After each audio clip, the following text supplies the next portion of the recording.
My name is Judy Schmidt. I work for University of Illinois Extension as a 4-H youth development educator. So I will be kind of moderating this call. My coworker Emily Schoenfelder is managing the chat box. We are excited today to be able to do this for a larger audience. So the reason that we are doing this particular topic this summer is because we have done some STEM teacher engagement in the past as part of a summer STEM program for girls. And we have started about 4 years ago to engage teachers in that program. It was originally just a camp for middle school girls.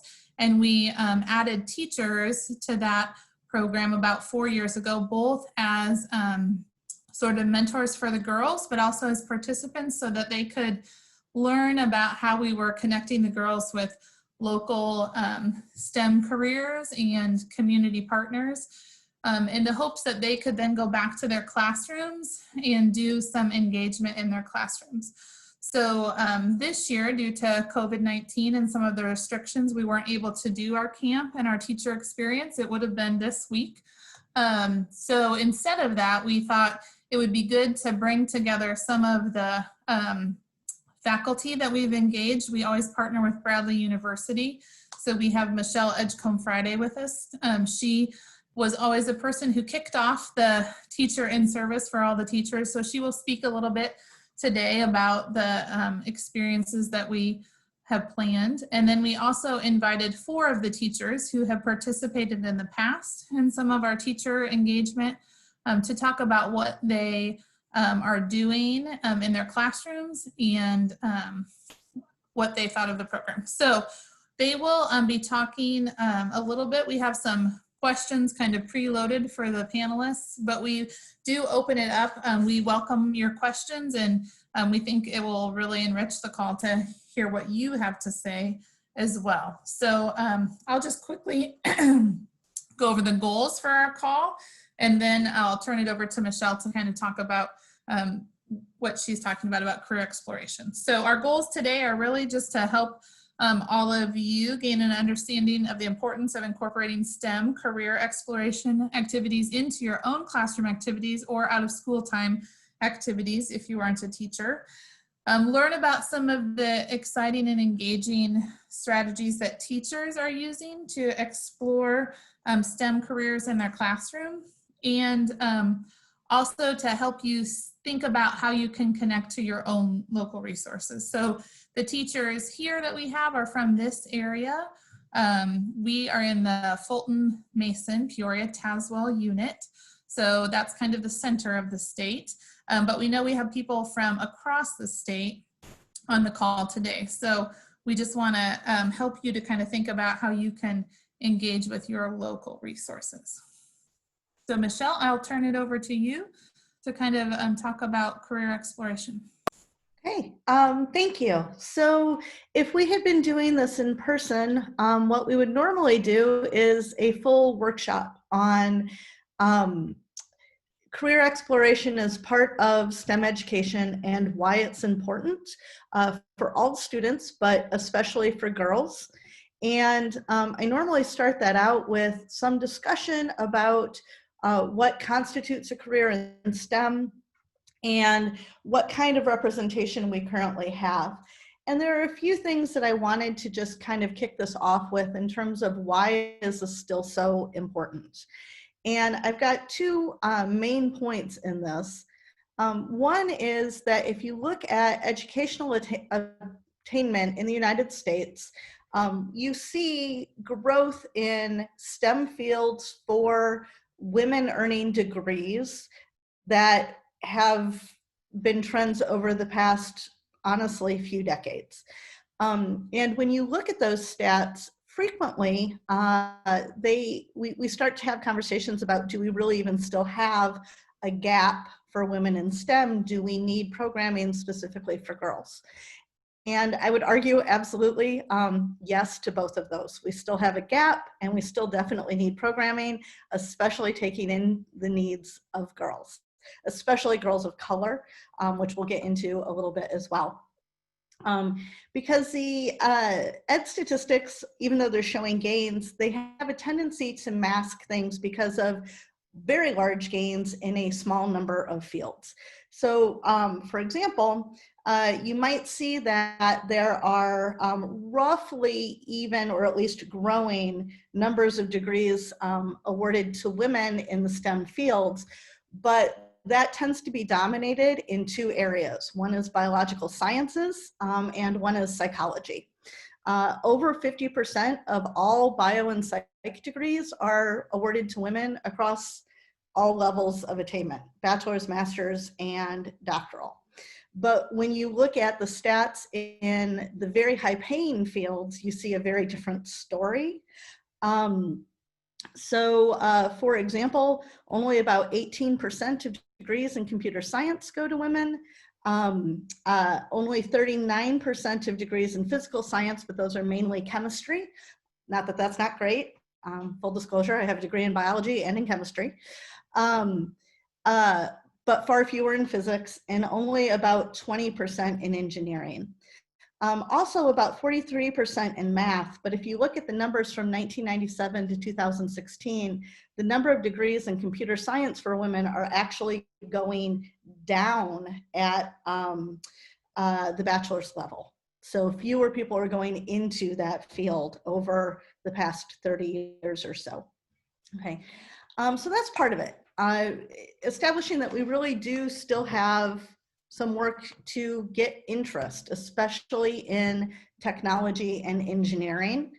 The other half of it is what happens once you graduate. Ed statistics really only tell part of the story.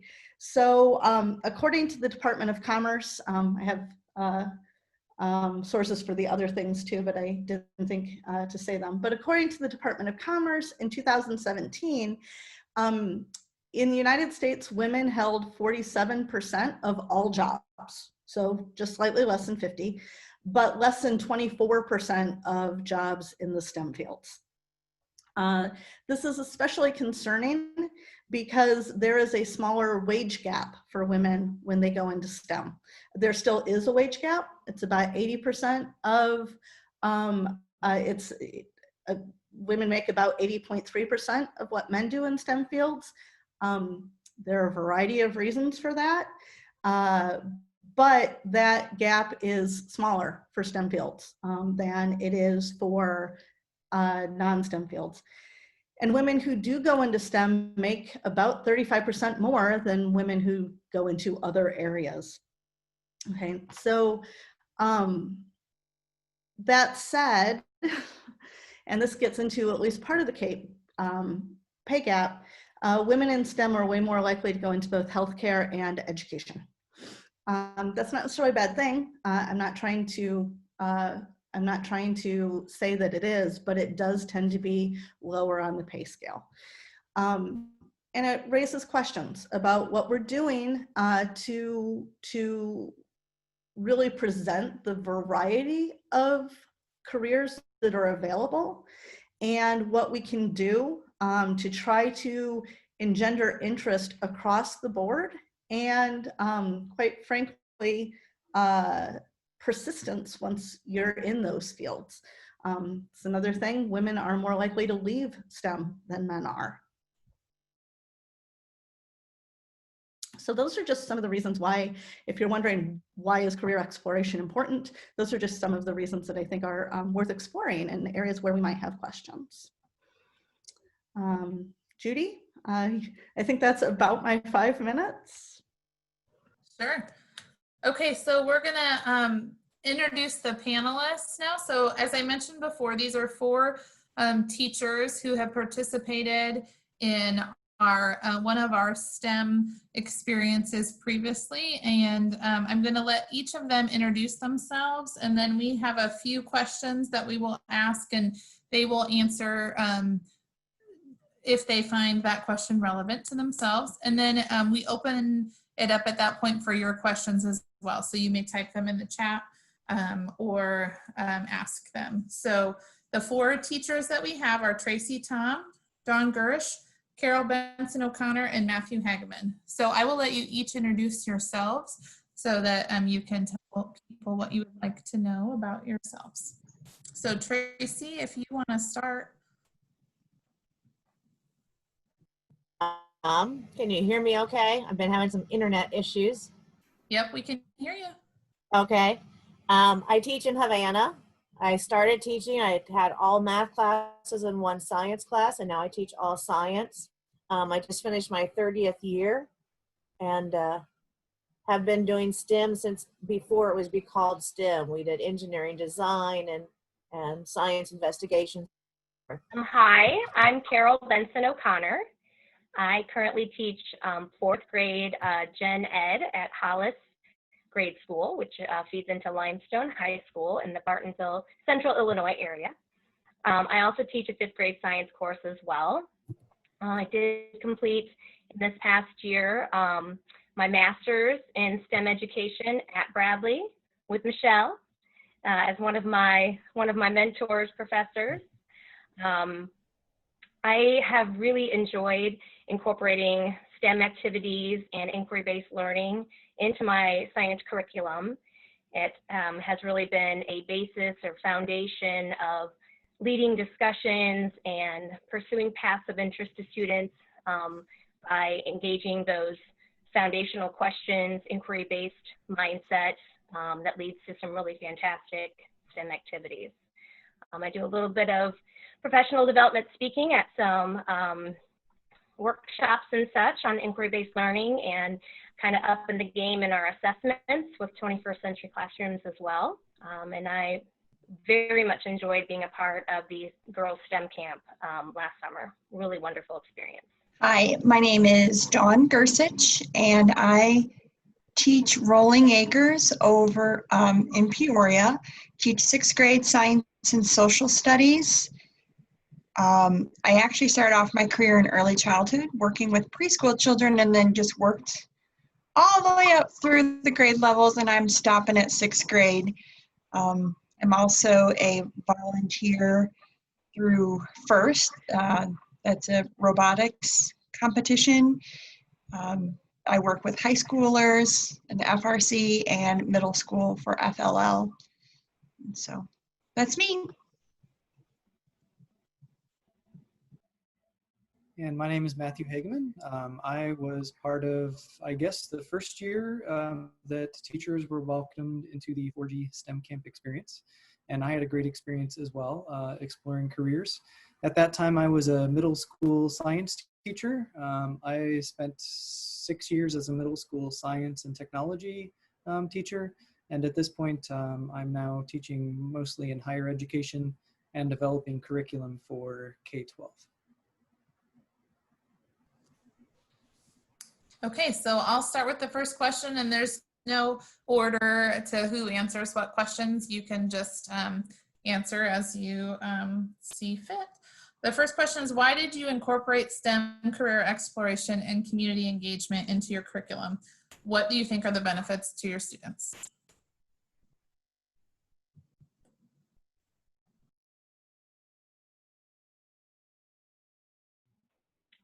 Well, again, this is Carol, and I'll go ahead and I guess I'll start off with answering that first question. That was in departing from the 4G Girls STEM Camp, one of our kind of ending tasks is to incorporate something into our school year, our curriculum that really embodies something that we learned about being a part of that program.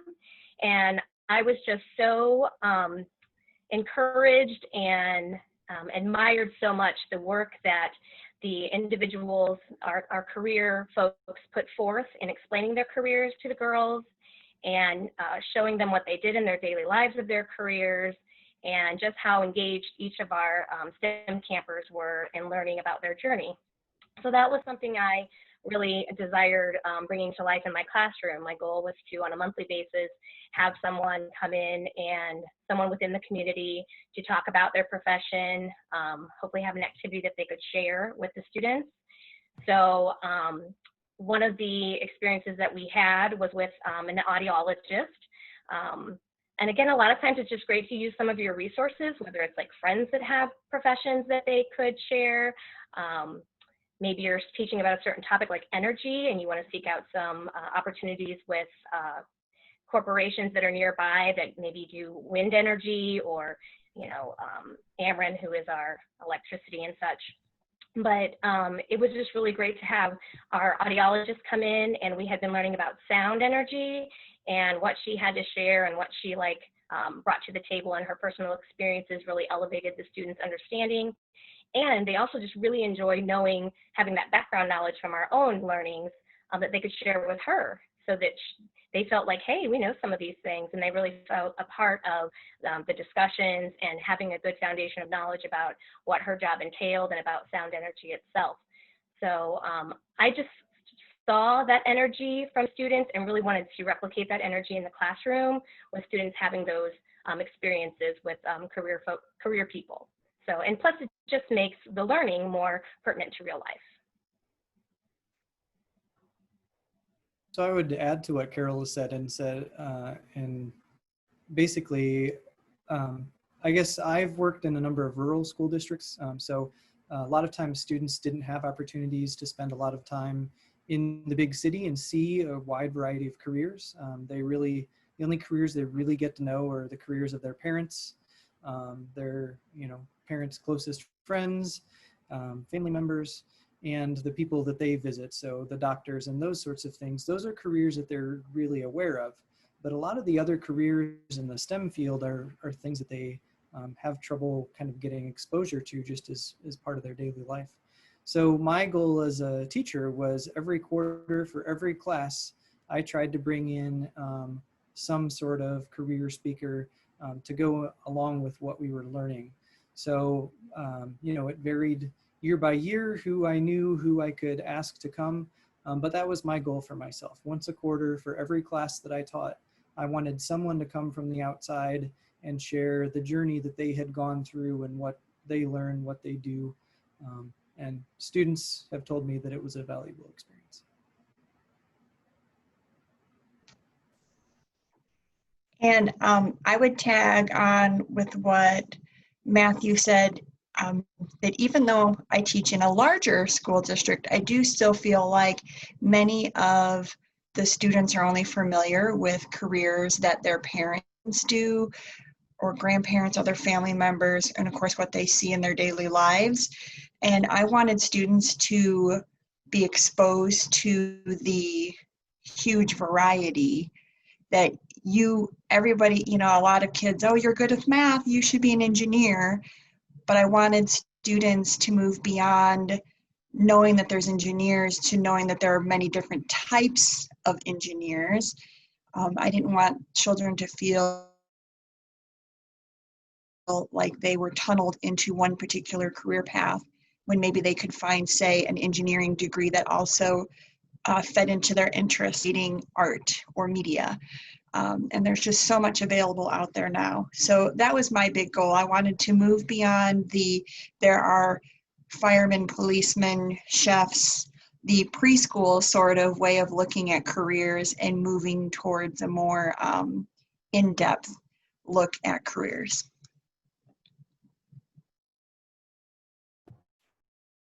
And I would say I would go along with what all three of them said. It's all about getting students to see that what you do in the classroom is something that people do every day, that's part of their job, their career. One of the things I try to do with all of my units is to build connections, whether it's from personal connections between what the students are interested in, what kind of hobbies they have, to those careers that might include those hobbies. And I think anytime we can get students to connect what we do in the classroom with what they see in the world around them, or maybe the things they don't know about the world around them, opens up their opportunity to explore many careers, whether they're STEM careers or careers that mention to STEM topics. Thank you. Our next question, and some of you touched on this a little bit, but you could highlight one or two of the STEM career exploration projects you've carried out in the past. It doesn't have to be the project that you did following STEM camp when you did your project. It could be any STEM career exploration project that you have done in your school. I'll start since I didn't touch on mine. So in our school district, as in I'm sure many others, we have a half-day student improvement day. And I'd had a parent ask, like, hey, I'd like to come in and talk about my career. And I was like, well, that's great. But, given a middle school schedule, I need you to be available from, let's see, 8:30 to 9. And then, let's see, the next class comes in at 10. So 10 to 10:30. And then, I don't have my third class of the day till 1 o'clock. Well, that's just a lot to ask of someone. And, just again, with that schedule, it's not like we could maybe all easily just meet in the gym. So I use our student improvement days to plan the career day for my school. It's a 3-hour day, so I think it's just about the perfect amount of time to ask someone to volunteer their time. Although I do leave it open for if you can't be there for the 3 hours. And really, we cut that down to about 2 hours, 15 minutes, because we do a large school assembly at the end of that day, and usually have kind of like a keynote speaker. But so my goal when I started was to have one presenter for every classroom that children would be in. And on a SIP day in our district, in my school in particular, children have 4 classes on that day. So each grade level has 4 classes. So I have 4 presenters for each grade level. The students transition to each classroom. They rotate throughout that schedule during the day. So they get to hear from at least 4 different career speakers, and then the keynote in the gym. Sometimes I've been blessed to have too many presenters. So then we might end up with 2 different presenters in a classroom. The first year I did it, it was more of like who can come help me do this, please, whoever, I'll take. But I think this is maybe will be my 5th year or 4th year planning this. But I've now been able to kind of look at who I ask to volunteer and try to gear it more towards the STEM careers, and also looking at the diversity of the presenters, trying to aim for people of color, women that come in and talk. And then I also try to, because they're middle schoolers, they're a unique breed of age level. And so I do feel like I need to throw them a bone and at least have some presenters come in that they're interested in. So at the end of every year, or the end of every career day we've done, I give them a little survey to ask what careers they'd like to hear from. So I try to pull in those interests for the following year, and then also still have some careers that I feel it's important for them to hear from. Of course, they always ask for an NBA, NFL player, which if any of you knows somebody, let me know. But so maybe instead of having an NFL player, I've had someone from the sports marketing department from Bradley come and speak at our career day. Trying to think other planning questions. Yeah, I also to find volunteers, I usually just kind of, through getting to know the students better, finding out what their parents do, and then approaching it that way to get volunteers. And we've had, just to give you an idea of the variety of presenters, last year we had a tattoo artist, so incorporating the arts. Our keynote speaker was a former Major League Baseball player, and I've also had an engineer from Caterpillar come who works in the additive manufacturing facility at Bradley, or at Caterpillar, which is one of those kind of, the career has been around for a while, but to me that incorporates arts and science, and kind of a new-ish engineering field that students might be interested in. And of course, with the popularity of 3D printers, that's a natural kind of path maybe for some students to pursue. Every time that I have asked someone to come into my classroom, I have tried to make sure that there's been a hands-on component to it. And so sometimes that's been something that the presenter has suggested. You know, they had an idea and we went with it. Other times I've had to give them a suggestion. But if I had to identify what was maybe one of the most fun things we did surrounding careers, I had students working on, for my technology course, we were working on creating advertisements. So they were doing some video advertisements, they were doing some poster advertisements, and it was all around a product that I had them invent. But the culmination of the whole project was we had a panel of individuals come in and kind of Shark Tank style. We had a number of people that were in different levels of development. We had a marketer, we had the manager of the local Walmart.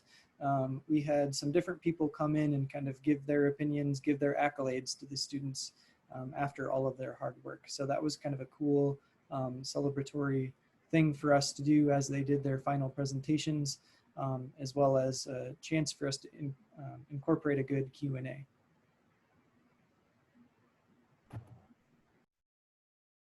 One of my projects that I've done in the past, and well, actually there's two. One of them, it's called the Butterfly Brigade, where we explore the biodiversity of our local habitats based on the diversity of the butterfly populations that we have around. We're lucky, I teach in Havana, and we're lucky that we have Imaquan Preserve right next to us. We have Chautauqua Refuge, and we also have the Forbes Biological Center, which has a lot of different scientists that are investigating everything from wood ducks all the way down to the types of fish and so forth we have in each of those places. Well, one of the cool things with this project is that my middle school students get to be the ones that help teach our third graders. We partner up with some of the third grade classes to go out to those places with us. So not only do the middle school kids get introduced to some of the different types of careers that the scientists there have, but they also are able to introduce those careers to third graders, who will then eventually be a student in my classroom in 7th and 8th grade. And they always remember that. One of the things that we've gotten a big benefit from is connecting with our local hospital. And it's more than just what the hospital careers that you would think of. Most of those people have, you know, spouses or other family members that have careers that are not very common. And so we're able to get some of those people to come in. We do it as far as planning with our PE classes. And so as Dawn mentioned, it's kind of hard to get somebody to come in and volunteer to do a whole entire day, but we can set it up so that they can present to whether it's the 5th and 6th grade PE classes, or it's just the 7th and 8th grade ones. And we've had from the hospital, we've had from ADM, which was actually one of the more enlightening experiences for the kiddos to think about all the different careers that are involved in what they see as just the farm type, like hauling grain and so forth. Another unit that we do that has a high interest is the CSI or forensics unit. We don't have a whole lot of those types of careers in our area, but there are a few websites like the CSI Web Adventures where the students can go in and actually perform labs with the different kinds of evidence and so forth to learn, you know, what does a forensic chemist do, or what does a, you know, forensic computer investigator, what kind of things do they do with that. But we didn't get to do that unit this year because of the COVID. That's always our end of the year thing. So I think we may start off the year with something like that. I'll turn it over to Carol now. Yeah, I just had a few quick sort of springboard opportunities to just begin exploring careers with your students and their understanding of science careers. So the implementation of this beginning to my science curriculum really was spawned during my Bradley STEM master's program, because a couple of my cohort members used this as a research project, an action research project in their classroom. But what I do is I just start off the year with, since I teach science for both my 4th and my 5th grade students, we start off by, when it comes to 5th grade, it's a bit of a review, maybe just delving a little deeper. But with my 4th graders, you know, I just start off with the simplicity of what is a scientist. And so they just begin with that sketch. It's a process that's well documented. There's been a lot of research with kids drawing scientists and how they view science. So it's really great to see, like, if they just have that standard vision of the scientist in his lab coat. Many of them still do. Some of them will draw a female, some will just draw a male, I've had some kids draw both. But it's really a great springboard to just see where your kids are with their vision of a scientist. And then from there, we next go to, well, what do scientists do? And we just create a brainstorm open list of what they think scientists do. And that really starts to broaden their thinking, because as one student suggests something, another student then tags on to, oh, well, if that's a scientist work, well, then this is science work as well. And you just start to develop a really nice scope of understanding of that science is really kind of interweaves into just about everything. So then we take that to the next level of then what might you see yourself doing as a scientist? What would you be as a scientist? And so then they once again create a drawing. That's kind of a nice beginning of the year just process. We do display those out in the hallway, and we end up with all types of different interests with science, from culinary science to agricultural science to marine science to, you know, space. I mean, just all sorts of different things, and it becomes a very creative, open process. So that's just one suggestion for career exploration. Another resource that I discovered during our remote learning was through Scholastic, and it was called Science Flix, and that's F-L-I-X. And it was offered free for a while, so I had the pleasure of using that with my 5th grade students. And there was an option in there to explore science careers. So during remote learning, they each chose a career that they were interested in, and then they created, you know, just basically doing some writing about what they thought was interesting about that and what characteristics about themselves they thought would be befitting to that career. But again, provided them with some opportunity to explore some careers. I'm sure a lot of you know, with maybe having your own children, that even when I have 2 students that have graduated high school now, and I still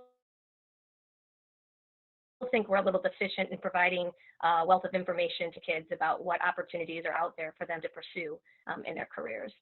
And then just the last piece of suggestion for maybe, again, just spreading information about careers, STEM careers. I did have the benefit of having a couple of my students go to the 4G STEM camp last summer. So our school at Hollis Grade School embodies a Leader in Me curriculum. So we're always looking for opportunities for students to be, for activities to be student-led. And so these 2 girls put together a really wonderful presentation during one of our morning meetings. They did Google Slides to share with the K through 8 student body all the different things they learned at camp. But what that embodied or entailed was the different types of careers at each of the locations that we went to, and they went into a little detail on that. So if you have students who would be interested in sort of taking a leadership role and sharing with maybe a class or a grade, you know, different types of careers, or maybe older students talking to younger students, that too can just be a platform to just start to dispense that information about different types of careers. Thanks. We have a question from the group, so I'll skip to that, and then we have a few more questions. But again, feel free to put your questions in the chat if you have questions for the panelists. This question is, how do you address different STEAM careers in a variety of grade levels?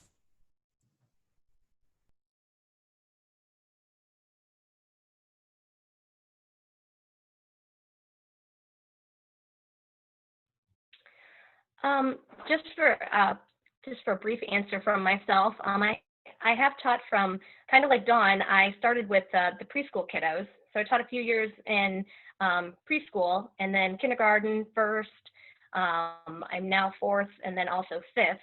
So I haven't really topped that aside from substitute teaching. But I think there are so many opportunities and resources out there for your younger kiddos. If your school doesn't use the Mystery Science program, that's a great resource to check out, because it provides curriculum, it's a web-based curriculum, but it's very inquiry driven, and it has great resources and activities for your students to engage in from K through 5. Now, it does cap off at grade 5. But that's a great resource.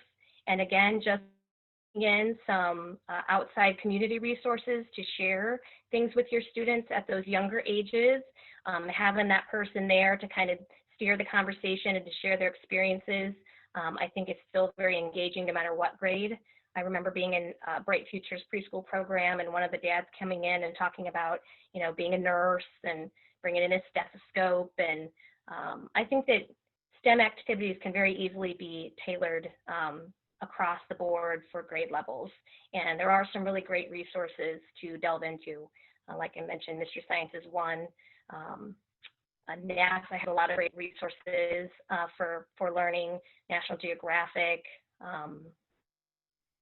I just keep looking out there for different resources and then also reaching out to your community. We're very blessed to have the U of I Extension also do like a resource fair at the beginning of the school year. There's these events called Teacher Tuesdays, and a variety of folks come and are available to ask questions, and many of them are also available to come visit classrooms to engage your students more too.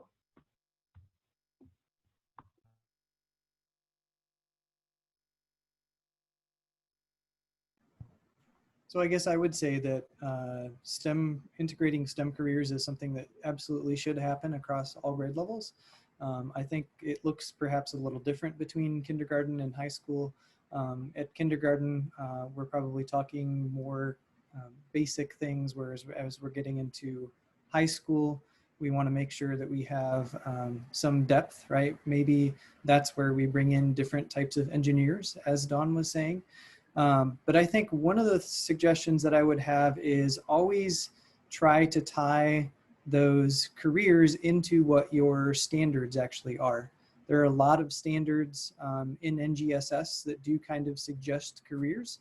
And so whatever careers are suggested at your grade level might be a great way to get started with asking for some speakers and some people to lead some activities.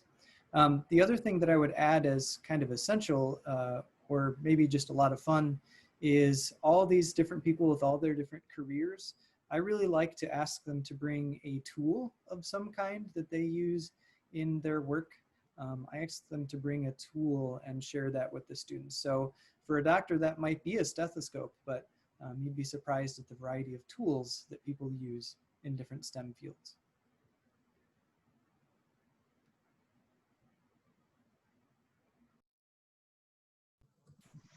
I would agree with Matthew. The feedback that I've gotten from students, even at the middle school level, is that the presenters that bring in the tools that the person uses end up getting more favorable results. And I just realized my camera is not on, sorry. And so they do get more favorable feedback when they've brought something that they use. The person that we have come from the Air National Guard ends up bringing his Humvee and some of the equipment that he uses. So even middle schoolers get into the vest, and just even if it is just like a stethoscope, like he was saying. And then I would agree that no matter the age level, even preschoolers, you know, we start off with the basics that this is a job. This is what someone does. And then moving to more in-depth, like I said, and like Matthew had said, delving into the different departments, if you will, of the different, if you're really good at math, here's all the, you don't have to just be an accountant. You can go into actuarial sciences. So things like that.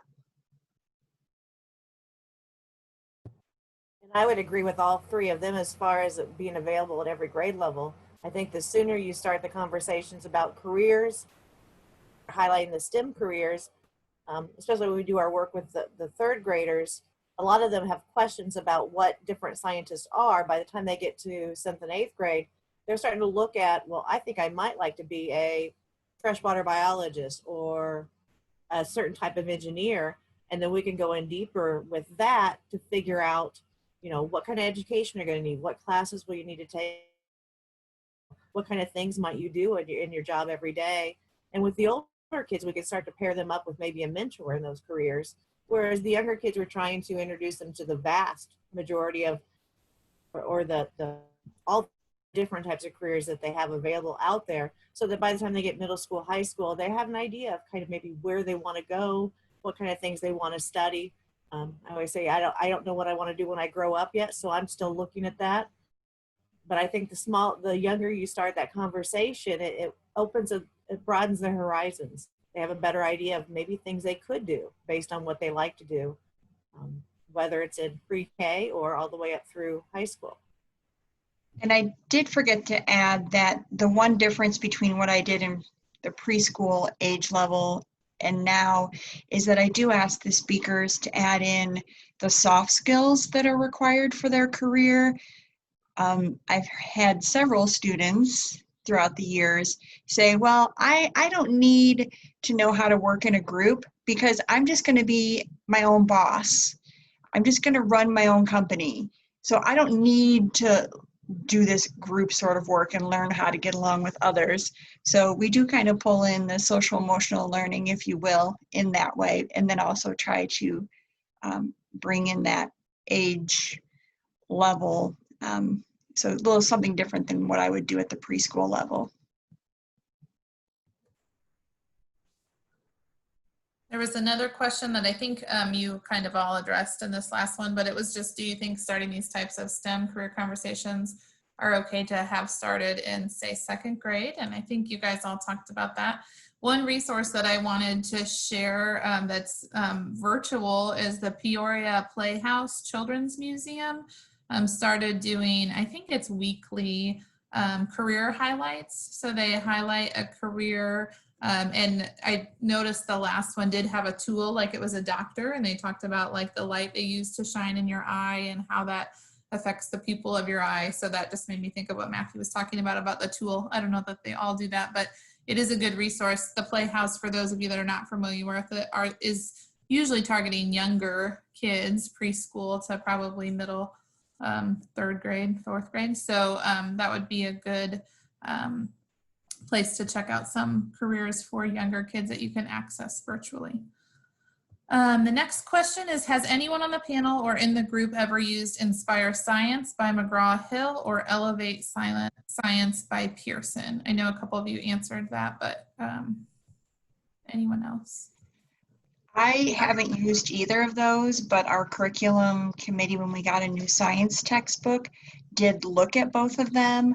We ended up going with TCI, which is a newer, this is maybe only their second year with a science curriculum, and they do a nice job at the end of each lesson focusing on a career that uses that particular skill. So that's what I've used in the classroom, and I do enjoy it, and we liked it better than those resources. Not necessarily for that reason, though.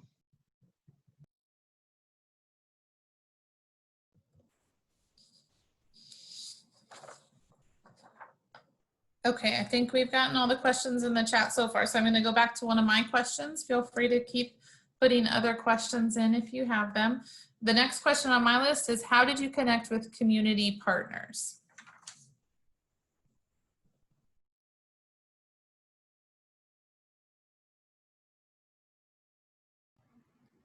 So to be honest, I've turned largely to the phone book or some other digital equivalent because I do tend to start with the curriculum first, what standards it is that we're hoping to meet. That has caused me to look for a weatherman at the local news station or to do that sort of thing. Certainly my network is getting bigger and bigger. Judy, for example, is a great resource in terms of having connections through the University of Illinois Extension. And everyone on this panel, I think, has a lot of connections at this point. But you don't necessarily have to know anyone. If you're willing to make the request, a lot of times people are excited to take a break for part of the day and come visit your classroom. I agree. I already kind of touched on ways that I found presenters, starting with the parents of the students in the class and then reaching out to staff members saying, hey, here's what I'm looking for a presenter. Do you know someone? So one of our staff members has some connections through local media, so she was able to get like a news reporter. But a weather anchor person is someone that's on my list to get for the future for my own classroom to present in.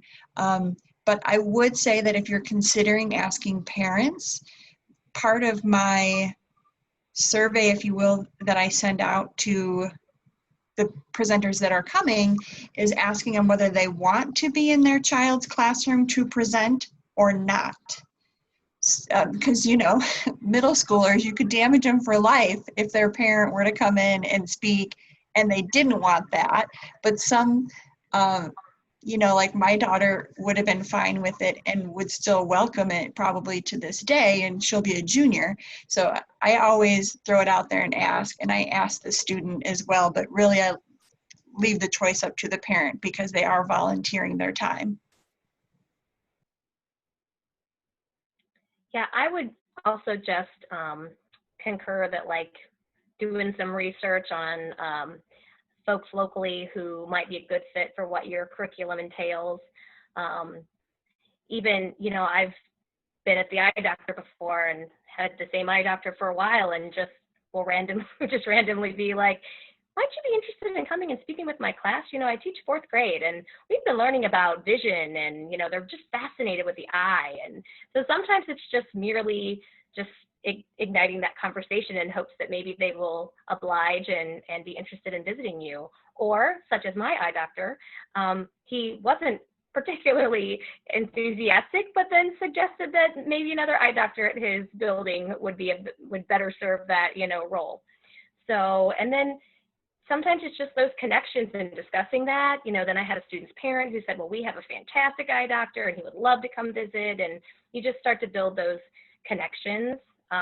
Just being also aware of your resources in your community, or that's always just a great platform too. I already mentioned like the resource fair. That provided a lot of opportunities for me to talk with people about coming into the classroom. I will say that where I fell short for this past year with my aspirations is that I started off strong with contacting people, but time quickly got away from me in trying to solidify some of those dates. So it is good to like maybe sit down an afternoon. That's kind of how I began, and writing down who I wanted to contact and, making some notes and trying to get some appointments set up, because I would have liked to have had more visitors than what I ended up having for this past school year. I was really excited about, like, we have a local wind farm, and, there again, I just happened to drive by their office one day because it's a little bit of ways from here, but I thought, wow, when we're doing renewable energy, how fantastic to have somebody from there to come talk to students, So just constantly just keeping that open mind about what people do and how it can fit nicely into your curriculum, and if they would maybe be a good fit to come meet with your students or willing to come meet with your students. And I would check with your, like we said, we got a lot of our speakers through the hospital and connections the hospital had with all the different organizations in town. ADM would be another one. A lot of you live in communities where there would be an FS. They have a wide range of careers there, and a lot of those places are able to do an outreach program, and they actually are looking for places to go and visit. And again, I would tap, beginning of your questions, what kind of careers do your parents have? What kind of careers would you be interested in? Are there any careers that you don't think are in your community where you could bring in speakers to raise awareness that, yeah, there are people that do those types of jobs, but you may not see them every day. But yeah, connect with your community through the bigger groups like the hospitals and the bigger businesses, and they'll help you find connections that you need. Okay, we're going back to a question from the group. Have you used or explored Kessler science resources?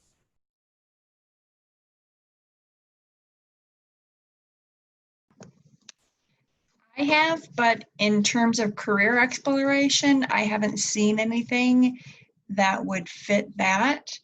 But if you have specific questions related to science instruction, you can feel free to email me and I can answer those for you. But I do like it.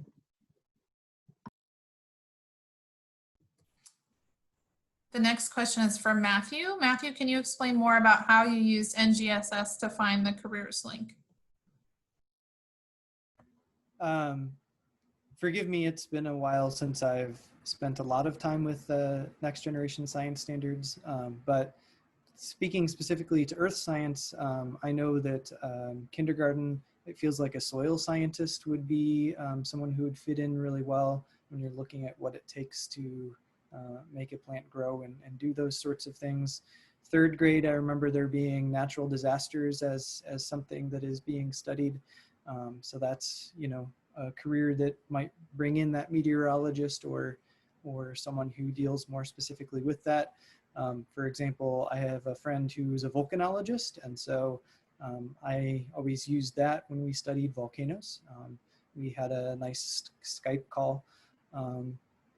So, you know, really whatever it is that you're teaching, there are generally careers tied to that, and the more specific, the more kind of out of nowhere careers that you can find, oftentimes that's what becomes most interesting to students.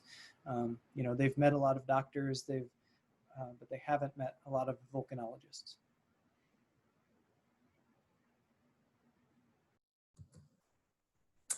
Okay, the next question is, I lost it. Here we go.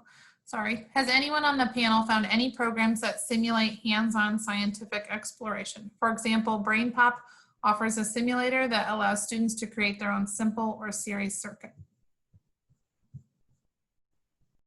We had, for the last year's camp, we came up with, for each of the days, the different activities that the girls completed at the different sites like Farnsworth or at Methodist Hospital and so forth. And we found online activities where the kids could go in, and whether it would be to do a blood typing activity or to do some kind of a crime scene exploration. And I think Judy's going to be sharing the Google Slides that we came up with that for each day and each of the different places we visited, what careers were there, and what types of online activities that you can incorporate into your daily lessons. Is that right, Judy? You're going to share that with them, or we're going to make it available somewhere? It is. We will make that available. And I've also been trying to make a list of both the ones that you guys have mentioned today and that people have brought up in the chat. So we'll try to find the links to go with those and send that out.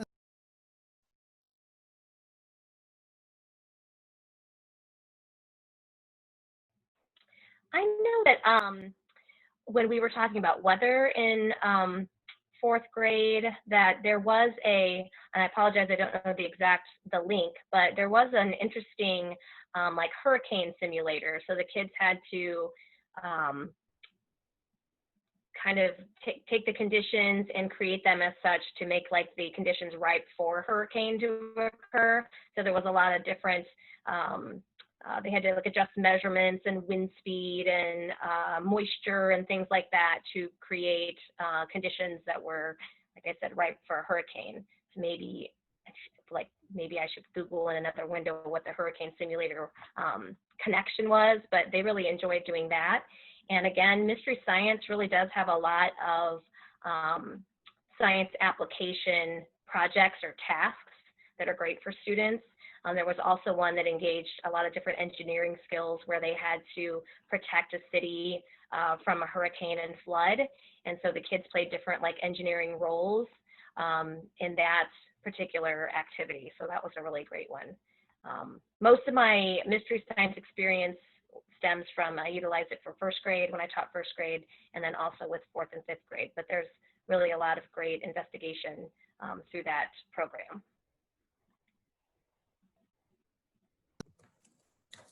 Okay, next question from the group. What type of outcomes or performance can you measure with respect to the students when you are done with this engagement? One of the things we did at camp each day is we had time after we all came back to Bradley that we had a certain group of girls that we met with. And we would go through like what kind of activities they did during the day, what kind of math, science, or technology topics they may have talked about. But they also created a list of careers, which is on that presentation that that Judith is going to share with you. And it was kind of a, what did they do that day? And we were able to kind of get an idea of what they understood, what careers they took from that. So then the next day we could come back in and review what we talked about and also highlight some of the other careers or other topics that they may not have connected to that previous day's experience.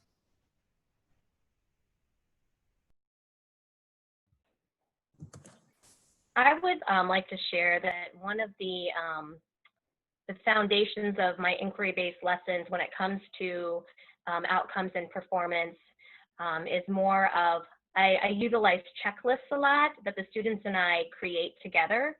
So when we have kind of opened up, you know, discussion and exploration of a topic, and we're to the point where we want to have some kind of product or report or slideshow, some type of assessment piece to put forth to share the learning or to model the learning through a student video, then we create a checklist together of what we think would be key to incorporate into that project-based outcome. So, and again, that whether that be Google Slides or they're creating a brochure or they've created some sort of model to explain, you know, we do like a sky dome experiment that helps to solidify their understanding of us being a heliocentric system. So having a checklist is a really nice, to the point. I prefer those over rubrics myself, but that way they know things they need to include, and then I can tie kind of, I can have comments back to them of an area that maybe they were a little deficient in or that they were strong in. Video assessments are really fun as well for them to discuss their understanding of something in a quick video, whether you're using Flipgrid or Screencastify. Those are great ways for students to share their learning and for you to provide valuable feedback. Okay, I think we're ready for the next question. This is from the group as well. COVID is causing changes to what our school year is going to look like this coming year. One thing is limiting our guests to visitors. So do you have any ideas on how to go about STEM career exploration without being able to have anyone extra into my classroom right now? Do you think it's okay to do a Zoom type call, or would you steer more towards research-based projects? So I've been thinking a lot about this because, of course, I want to keep the career day that we've had the last couple of years going. So, yes, I agree that visitors in our school district will have to have their temperature taken. So I'm going to put it out there to the volunteers that have been coming. Do you still want to do it in person? If not, we do have the capability of doing, it would be MS Teams calls for our school district, but seeing if there would still be an interest there. Or even recording something ahead of time and playing. But there's just nothing that beats the in-person getting to see someone, because I think it's also important for children to see, I said earlier, the differences, I guess, in people, that engineers aren't all males, but that when they're in person, you can also see that, you know, some engineers are maybe 6'5" and some are 5'8", and that people in careers come in all different shapes, sizes, and that you get that from in person. And I know it feels really kind of maybe dorky or weird to say that, but I still think trying to get that in person is important for those reasons. We'll see. I don't know. That's my plan.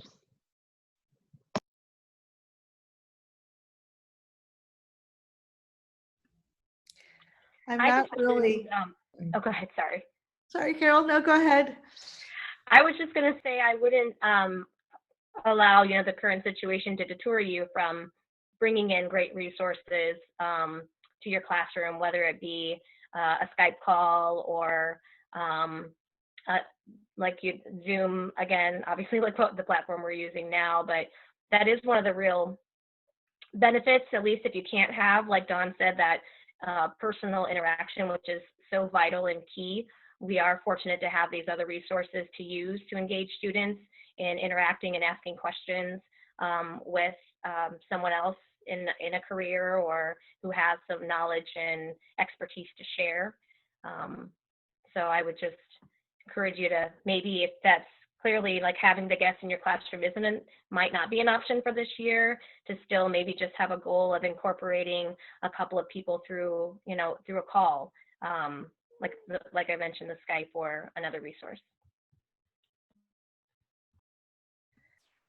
I'm not really on the panel, but I did want to weigh in on this too, that one of the advantages to something like Skype that you might have right now is, while you miss that interpersonal connection where they're physically there, you might be able to get people to do walking tours of their labs or where they work to kind of show where they're at in a way that they couldn't.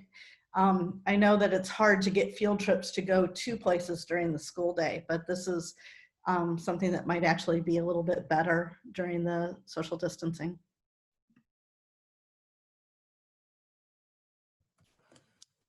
And just a little plug, we can send out this with the resources we're sending out as well next month. We're doing, because we couldn't do 4G STEM Camp this year, meet with a STEAM professional next month. So there'll be 1 hour sessions, kind of like what Michelle said, with a presenter from one of the STEM fields we would normally visit, doing a little tour of their facility or talking about what their career is, and then the kids can just ask questions. So I'll send that out to everybody as well. If you still have access to your students over the summer, you could share it with them.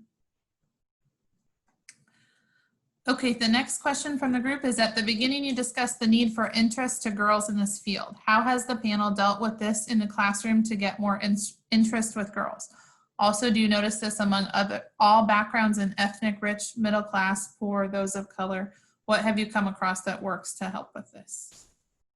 So at least in my situation with the career day, again, I intentionally try to bring in people that look different than I do. And that's an intentional piece on my part. And so that helps. But interestingly enough, it was during our health education training, or health education that the students have to go through. One of the presenters from the Holt Center here in town came in, and she was trying to talk about different stereotypes of jobs. And she says, well, when you think of women, what type of jobs do you think that women have? And in each class, the students, these are sixth graders, kept saying, well, they're lawyers. And I kind of cheered a little bit on the inside, because we're on the right track for my students not to have said, oh, nurses. So I think I think we're on the right track. So just, again, trying to continue to pull in people that look different than us. Also, I forgot to mention that I use CNN 10 in the classroom, which is CNN news geared towards middle school and high school age groups. And they do a great job focusing on different careers, and they actually have a lot of great science things that they end up sharing. So if you haven't looked at that resource, it's on every day, Monday through Friday. There is some content maybe that you may not find appropriate for younger students, just more like when they cover the wars over in the Middle East. I feel like sometimes we don't. Anyway, but it's a resource worth looking at, and you can preview it ahead of time if there's like a particular career that you want to focus on. But again, they do a great job of showing a variety of careers and people in those careers.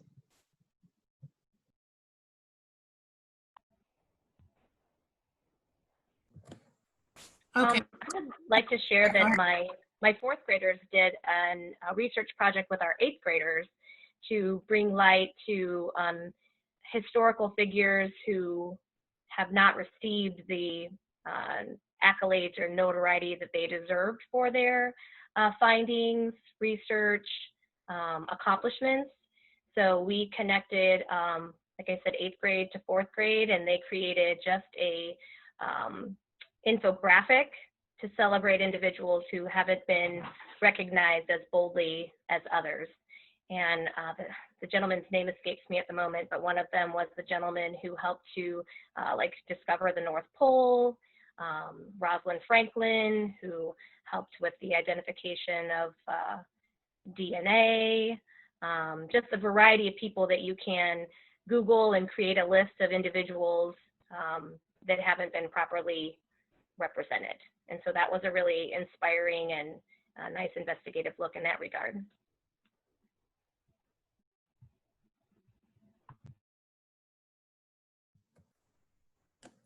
Okay, the next question I have is for Michelle. From the group, Michelle mentioned programs for students of color. Could we hear some names or titles of the programs available? Thank you. So I am more familiar with programs that are available for high school level students. I know that there are programs available for younger students as well. I'm going to post a link now that might be of interest. This is Pathways to Science. This is an organization that works with the National Science Foundation to try to increase representation and diversity within the STEM fields. And they have programs for teachers, they have programs for students at all grade levels, K-12 and undergraduate, and it might be of interest. For high school students, Bradley also runs programs including CREST, which is clinical research experiences, and I'm going to forget what the S and the T are, but it's a program for students who are interested in biomedical research fields. That is on pause until next year because of the pandemic, but that is also something that might be of interest.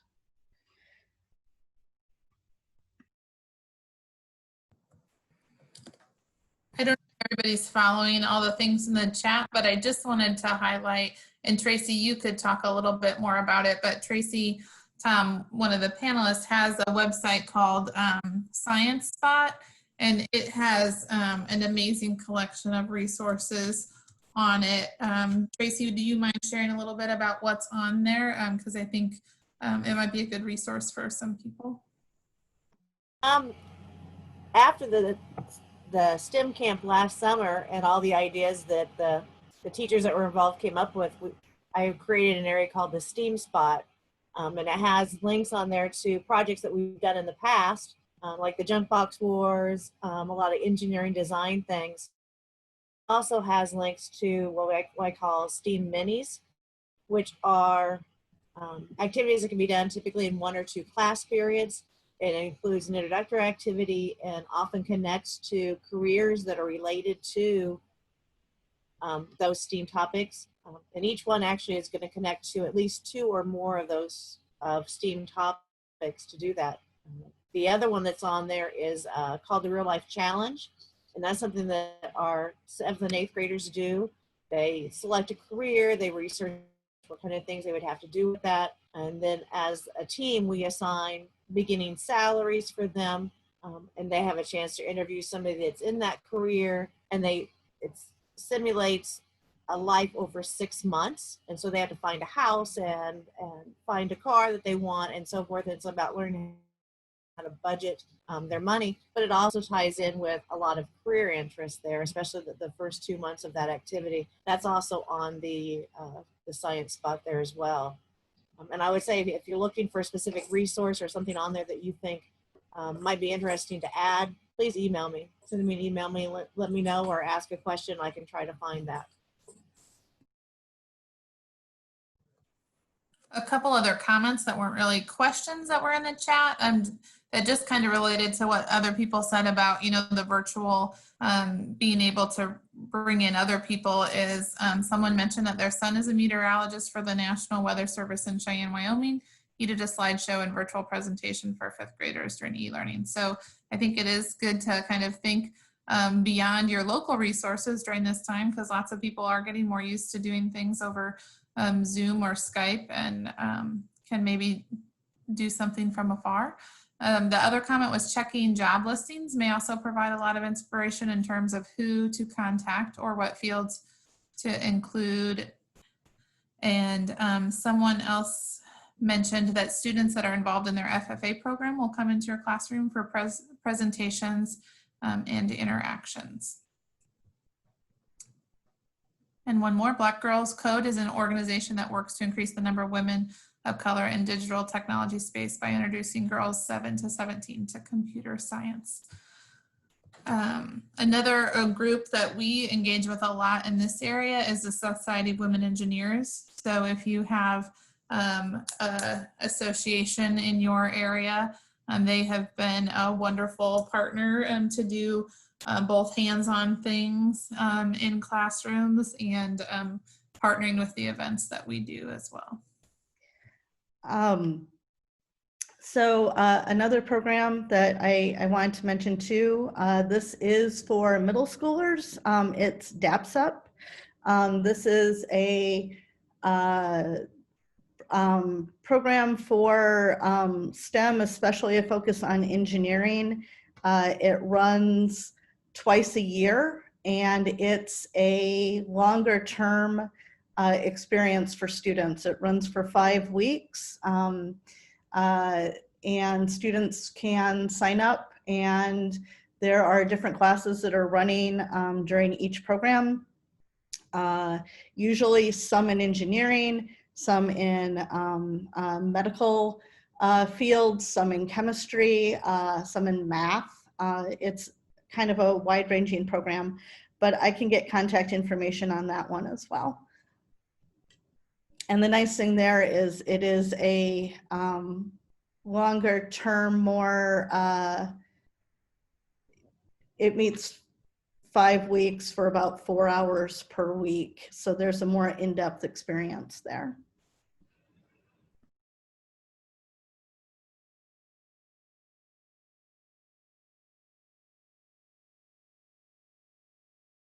Okay, we're getting close to our end time. I'll ask one last question that we had because I think it might be interesting to hear all of your thoughts. So the last question is, what are the challenges and barriers you had to overcome to implement the program? I think the biggest one for me is finding the time to, as Don mentioned, the planning of trying to get all the speakers and figure out when you're going to do that. In a middle school setting, we have classes all day long. We have different classes, so just have them come in for math is not necessarily an option. I do like Don's idea of doing the SIP days, and I'm going to definitely take that to my team to do that. But just finding the time to coordinate those activities, and I have to go scale myself back and think, just go simple. You know, if we're going out to McOne, then let's see what scientists we can see there. Or let's say we have a day that the kids have expressed interest in technology careers, then maybe that will be the theme for the day, and we'll either find somebody we can interview online. One of the things I've been able to pull into are former students. I have one that she knew she wanted to be a marine biologist, and so she does, and she works at the Oklahoma aquarium, and she's awesome about getting online, and we can have a chat with them, which I think will help the planning quite a bit and take down the time that was required for that. But for me, it's the finding the time to plan all of it is the biggest challenge.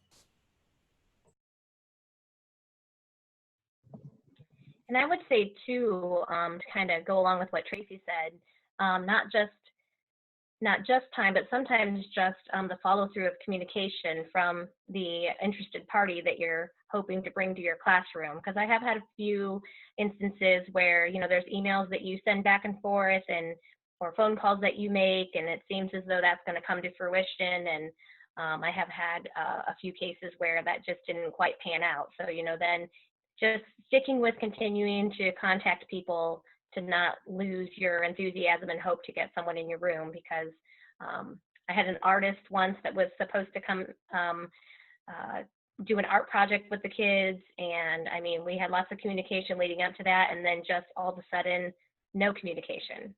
So I made the mistake of talking that up a little bit with the kiddos. So that's also probably a cautionary tale until things are completely solidified, that ended up not happening. And the wind turbine folks, they were willing to come and visit, but when I contacted them in the fall, they preferred the spring. So unfortunately, that one didn't happen due to COVID, but just keeping an open mind and being diligent and contacting people. And if one just doesn't work out, to seek out a new resource. And I would say for some of the hurdles and how you overcome them, that's where I feel like maybe trying to use a parent, they have a little bit more buy-in for being there that day. Although with that being said, that's who's canceled on me, like at the last minute, twice. And I think it was the same parent, so shame on me. But, and then also I'm a big one for using Excel documents. So that's how I keep myself organized as far as the planning of a larger event. And of course, the first year takes more time, but once you have all your documentation, your contacts, keep everything in a folder labeled, the second and third and fourth years definitely get much easier. I also kind of want to point out something that I hadn't thought of earlier, but that careers kind of also, in my opinion, extend to volunteer opportunities. And so you can talk to the children about maybe high school level, at least we do on our robotics team, that, volunteering is also kind of related in a way. So you can also look to your volunteer organizations. I know that being involved in robotics, and of course, Matthew knows I could talk people's ear off when it comes to robotics, but that's also a great way for you to put yourself into the STEM community and be around the people that can help provide support for your classroom and either careers or otherwise. I have a 3D printer that I got through a grant. I know nothing about 3D printers. I'm learning, but I know that I have the support of my robotics team, and one of the mentors did go ahead and fix it for me, and it's currently running a print job right now. But anyway, so also kind of maybe looking at things that you can do to put yourself into that STEM community so that you do have access to resources when and if you need them. And of course, so if you'd like more information about robotics and how you can volunteer, just send me an email. I can put it over in the chat, and I'd love to talk to you about it. So I think my biggest struggle was what the other panelists have talked about too, but especially finding time to make phone calls during the school day, which is the work day for most people. And I think one way that I have actually been successful getting around that is kind of what Dawn has suggested, which is getting to know those organizations in your area that can help you. For example, the Makerspace in the Peoria area is a really great group of individuals. And so going to one of their open invitation nights is a really great way to kind of get some buy-in from them through those in-person relationships.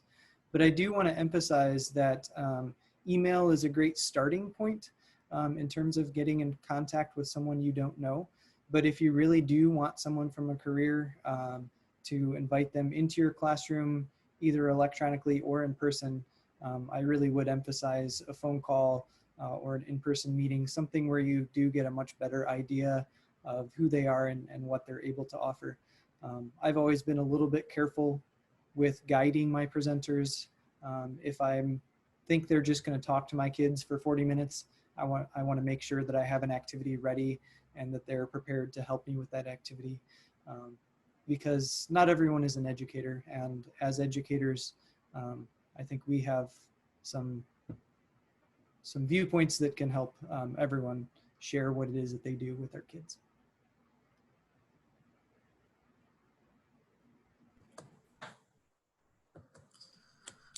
Well, I just want to thank all our panelists for taking time to prepare for this discussion and to share all the great resources.